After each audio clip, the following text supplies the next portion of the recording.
మీ business విస్తరించాలనుకుంటున్నారా? మార్చి 16, 17న హైటెక్స్ లో franchise India biggest ఫ్రో expo. ఓట్లు చెల్లకుండా 98% striking rate ఉండేలాగా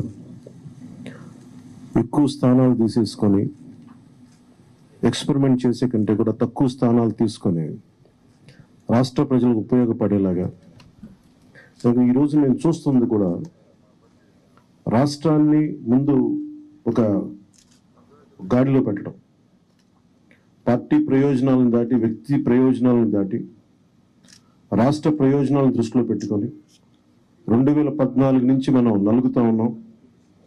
2019కి ఈ అరాచక పాలన వల్ల ఇంకా నలిగిపోతూ ఉన్నాం.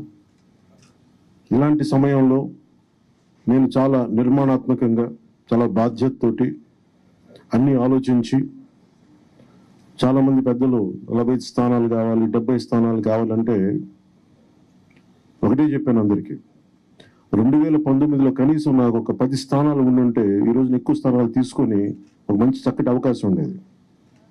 అది కోల్పోయాం కాబట్టి ఈసారి తక్కువ స్థానాలతోటి 98% స్ట్రైకింగ్ రేట్ ఉండాలి. దాంట్లో భాగంగానే 24 స్థానాలు, 3 పార్లమెంట్లు ఫిక్స్ అయిపోయాం. అలాగే 24 స్థానాలు కనిపిస్తున్నాయి, కానీ జనసేనకి మనం చూడాల్సింది 3 పార్లమెంట్లో ఇంకొక అదనంగా ఇంకొక 18 నుంచి 20 దాకా స్థానాలు అధికంగా యాడ్ అవుతాయి. సో దాదాపు ఒకలా చూస్తే జనసేన అందరూ అనుకున్నట్టుగా ఒక 40 స్థానాల్లో పోటీ చేస్తున్నట్టు లెక్క, 3 పార్లమెంట్తో కలుపుకొని. నేను కూడా ఒక ఈ అలయన్స్ బలంగా ఉండాలి, టీడీపీ జనసేన అలయన్స్ బలంగా ఉండాలి అంటే నేను కూడా ప్రత్యేకించి భారతీయ జనతా పార్టీని దృష్టిలో పెట్టుకొని కూడా నా సీట్లని కుదించుకోవడం జరిగింది.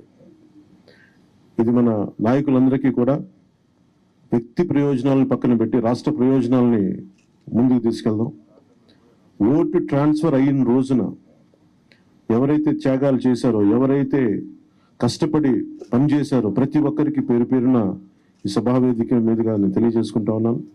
ప్రతి ఒక్కరికి మీ ప్రతిభతోటి, మీ సమర్థతతోటి, మీ అనుభవం ఎలా ఉందో దానికి తగ్గ ప్రతిఫలం ఉంటుంది భవిష్యత్తులో. పదవులు మన ప్రభుత్వం స్థాపించిన వెంటనే ఎలాంటి పదవులు మీ సమర్థతకి, మీ ప్రతిభకి తగ్గట్టుగా ఖచ్చితంగా మీకు అండగా ఉంటామని తెలియజేసుకుంటూ, ప్రతి జన సైనికులకి, ప్రతి వీర మహిళలకి, ప్రతి జనసేన మద్దతుదారులందరికీ కూడా మన ఓటు టీడీపీకి వెళ్ళటం ఎంత ముఖ్యమో టీడీపీ ఓటు కూడా మనకు రావడం అంతే ముఖ్యం.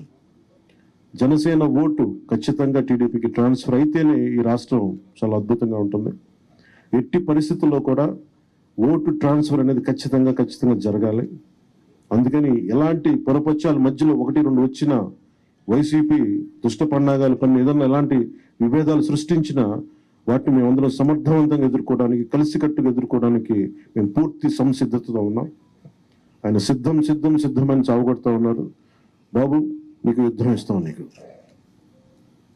అది ఎలా ఎందుకు యుద్ధం చేస్తామంటే ప్రజలు తిరిగి ఆంధ్రప్రదేశ్ని గాడిలో పెట్టడానికి యుద్ధం చేస్తాం నీకు. అయితే మనస్ఫూర్తిగా ప్రజలందరికీ కూడా చాలా శుభదినం. మనం ప్రభుత్వాన్ని స్థాపిస్తున్నాం, మనం గెలుస్తున్నాం. జై జనసేన, జై టీడీపీ, జై హింద్.